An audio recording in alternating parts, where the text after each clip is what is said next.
But when you talk about mechanics, we are talking about the mechanism of a particular thing that is around us. Now keep in mind the definition and the meaning of biomechanics that I gave you. Keeping that in mind, try to understand what exactly is kinesiology. What all are the importance of anatomy, physiology and kinesiology in the sports. So this is the axial skeletal system and how many bones are present in that. The biological name for the immovable joints is what? Synarthrosis.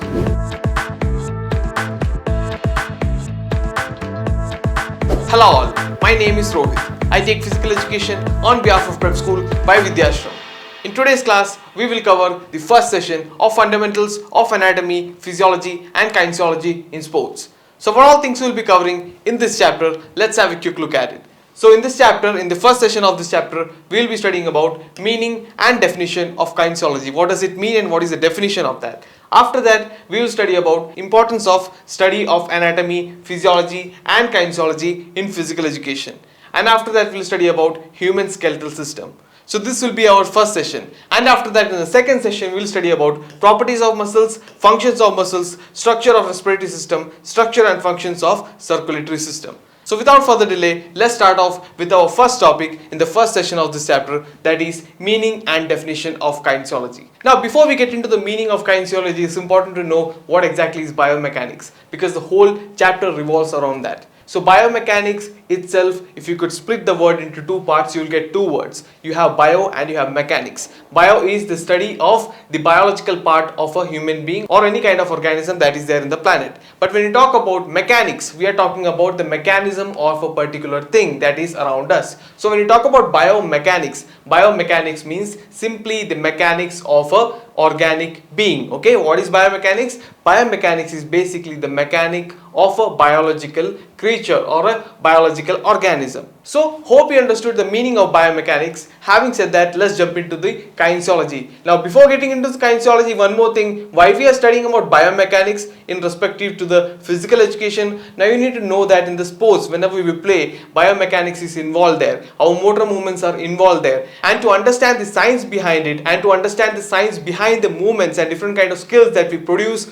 on the field, it is important for you to know what exactly is biomechanics. Now having given the bird's eye view on the concept of biomechanics, now let's jump into the concept of kinesiology, which is quite in relationship with the biomechanics. So kinesiology is what? How do you relate kinesiology with biomechanics? Now keep in mind the definition and the meaning of biomechanics that I gave you. Keeping that in mind, try to understand what exactly is kinesiology. So kinesiology is the study of human body processes, whether it's anatomical process or physiological process in respect to the movement. So what exactly is kinesiology? Kinesiology is the study of human body's anatomy and physiology in respect to different kind of motor movements that you do. So when you run, your bipedal motion is being carried out there. So when your bipedal motion is being carried out there, also your heartbeat is increasing. Also various other anatomical and physiological processes are being carried out at the same point of time. So all those things in relationship with the mobility or the activity that you're doing itself is the study of kinesiology. So I hope you understood how the kinesiology can be related to biomechanics and as well as it can be related to physical education or sports on the field. So it is important for you to understand and know about kinesiology and biomechanics to understand the whole anatomical and physiological process of a body when a particular person practices a physical activity or sports. So hoping you understood the meaning of biomechanics, the concept of biomechanics as well as the concept and meaning of kinesiology, let's move into the importance of these things. What all are the importance of anatomy, physiology and kinesiology in the sports? So what all are its importance? First is anatomy provides the knowledge of structures of various organs. So the structure of various organs, I have told you this earlier and I have taught you this earlier also, that anatomy is what? Anatomy is the structural part of your body and physiology is the functional part of your body. Understanding biomechanics, kinesiology, anatomy and physiology of the body helps you to understand different kind of structures of different organ systems in your body, which will again help you to understand your strengths and weaknesses so you can work accordingly on the field. Second benefit is that, second importance of kinesiology, anatomy and physiology is that Physiology provides knowledge about the functioning of various organs. Just like I taught earlier also, physiology is what? Physiology is the functional part of the body. So understanding physiology provides you with enough knowledge about the functioning of the body. That itself you can turn into the benefit later when you practice sports. Next, it is useful in prevention of sports injury. Now, many sports injury happen on the field because of carelessness and also because of not using proper equipment or because of lack of knowledge in anatomy and physiology. So if you know how your body works, you would know how to fall without getting any injury. So if you don't know the biomechanics, if you don't know a particular joint in what angle could it flex or what is the maximum extension of that bone, if you don't know, obviously you will not be able to take care of it. So it is important for you to understand, it is important for you to know the physiology and functioning and the anatomy of the body. So that's one another benefit and importance of understanding and learning anatomy, physiology, kinesiology and biomechanics in sports or in physical education. Next is it serves in the process of rehabilitation. So after the injury or after any kind of unfortunate accident on the field, it helps you with the rehabilitation because now you know the body mechanics and now you know the physiology and anatomy of the body. So that itself you can turn into advantage and you can use the knowledge to provide better facilities to your body. Next is it is useful in selection of the sports. So if you have a proper anatomical and physiological knowledge, it will help you with the selection of proper sports according to your needs or according to your skills. Next, it facilitates preparation of training programs. So automatically different kind of training programs that happens prior to a major game, all those places these kind of knowledge could be implemented or injected so that the players could take benefit out of it. So all these are the importance of physiology, anatomy, kinesiology and biomechanics in sports. So now I will give you an example. So when you're playing on the field, suddenly an injury happens to one of your fellow mates or to yourself. If you know the basic first aid methods, if you know the body structure, how the body functions, you can fix up that patch or you can give a first aid to that person. That way you will be able to fix that problem. Or to prevent any kind of injury, if you know the mechanics of the body, you will be able to fall, you will be able to make a necessary fall in a way that you don't get yourself injured. So if you have seen the game of cricket, obviously you would have seen that many players dive and catch the ball without injuring themselves.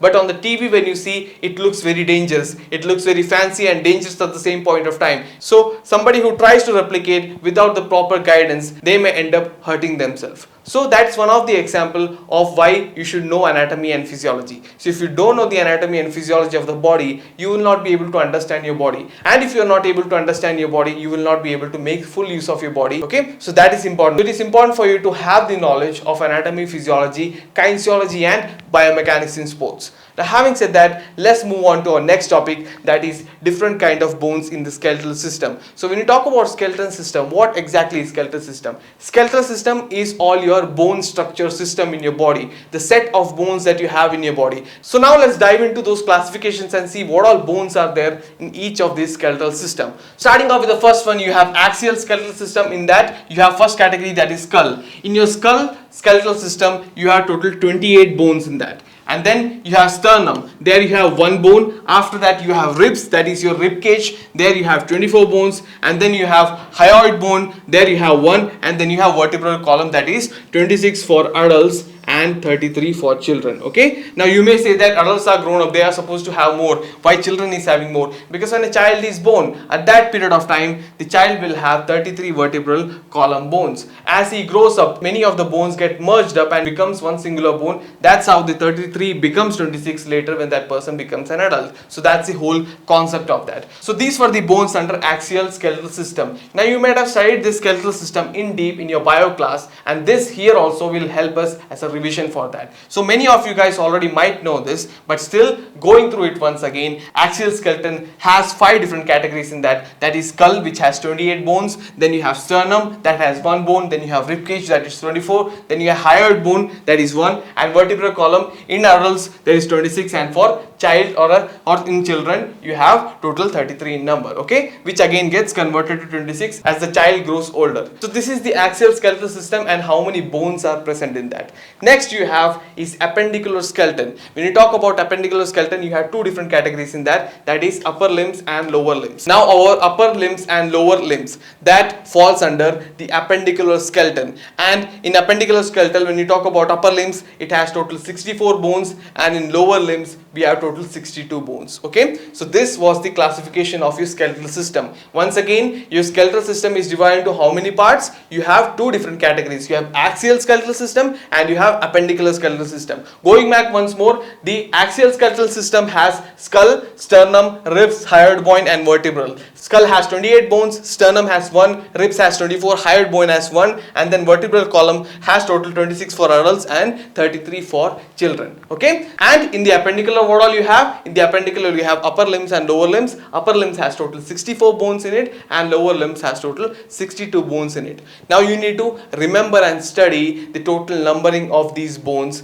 in detail, or you have to memorize this from the exam point of view. It is important in that angle. Okay, so it is important for you to understand that. Now having said that, let's move on to our next topic, that is the function of the bones. Now what are the function of these bones? First is to provide support. Obviously your body cannot stand on its own on the basis of its muscles and the muscle capacity. It has to have a skeletal, or it has to have a frame. So the skeletal system provides the frame and the posture for the body to make it stand proper, or to provide support. Next is to provide protection. Now many of your skeletal system groups provide protection to many delicate organs in your body. Just like you have rib cage protects your lungs and your heart. Just like that, many other skeletal components and skeletal groups are there in your body which provides protection to many different parts of your body. So that's the second benefit and function of bones. Third is bony system serves for attachment of muscles. So like I said, just like a picture has a frame so that you could hang it on the wall, just like that, in order for your body to have muscle and to make it stay at the point, the muscles are attached to the bones. The bones provide the strength and the bones provide the stability to those muscles. Just like you have building. In the building, if you break a wall, you will see the iron rods in that, right? If you have went to any construction site, or if you have went to any kind of demolished property, you might have seen that in the walls you have